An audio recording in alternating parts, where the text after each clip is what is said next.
जाओ भगवान विष्णु से कह दो कि खुद अपनी मूर्ति को ठीक कर ले। ये टिप्पणी जब देश की सर्वोच्च अदालत में हुई तो यह सवाल उठा कि क्या सर्वोच्च अदालत को, जो भारत के संविधान की रक्षा का प्रतीक है, उसे किसी भक्त की आस्था को ऐसे हल्के में लेने का हक है? बी.आर. गवई 64 वर्ष की इसकी आयु और 6 महीने का इसका कार्यकाल, कुछ भी स्थायी रूप से इसको प्राप्त नहीं है, किंतु फिर भी इस व्यक्ति के अंदर इतना अहंकार, और ये कहता है कि भगवान विष्णु के समक्ष जाकर के उनसे दुहाई लगाओ। हिंदू जाकर के भगवान विष्णु के पास जाकर के उनसे दुहाई लगा लेंगे, तुम्हारी आवश्यकता नहीं पड़ेगी, तुम न्यायालय किस लिए खोल के बैठे हो, न्यायाधीश किस लिए बन के बैठे हो, हिंदू फिर टैक्स भी तुमको क्यों दें, किस बात का टैक्स तुम हिंदुओं से वसूल कर रहे हो? इसका अर्थ है कि न्याय के नाम पर एक पूरी दुकान खोल के बैठे हैं हिंदुओं को मूर्ख बनाने के लिए, किंतु जब हिंदुओं को आवश्यकता पड़ेगी तो कह दिया जाएगा कि जाओ अपने देवी देवताओं के पास, उनसे जाकर के गुहार लगाओ। व्यक्ति बहुत विद्वान है या बहुत ऊंचा उसका पद है, इसलिए आप उसका सम्मान करते हैं, तो वह भी सम्मान की योग्य नहीं हो सकता यदि वो न्याय युक्त बातें नहीं करता और धर्म के विरुद्ध बातें करता है, धर्म के विरुद्ध आचरण करता है और अपनी प्रजा को न्याय नहीं देता है।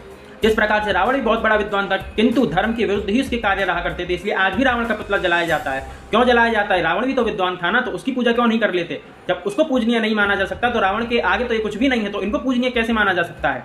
अगर इन्होंने मस्जिद के लिए ऐसा प्रलाप कर दिया होता तो इनका पोस्टमार्टम पहले होता, न्यूज़ बाद में बनती। और ये न्याय के सत्ताधीश अच्छी तरीके से जानते हैं कि हम उनके विषय में एक शब्द नहीं बोल सकते, नहीं तो इनको कुर्सी पर से खदेड़ दिया जाएगा। इनकी कोई संविधान, इनकी कोई न्याय प्रणाली और कोई कानून रोक नहीं पाएगा। इसीलिए हिंदू धर्म के विषय में बोलने से पहले ये लोग नहीं सोचते, क्योंकि हिंदुओं की प्रतिक्रिया वैसी नहीं रहती। जिस दिन हिंदुओं की चंडी चेत गई उस दिन ऐसे लोग बोलने का सामर्थ्य नहीं करेंगे हिंदू धर्म के विषय में। इसलिए हिंदुओं को चाहिए कि नियंत्रण करें।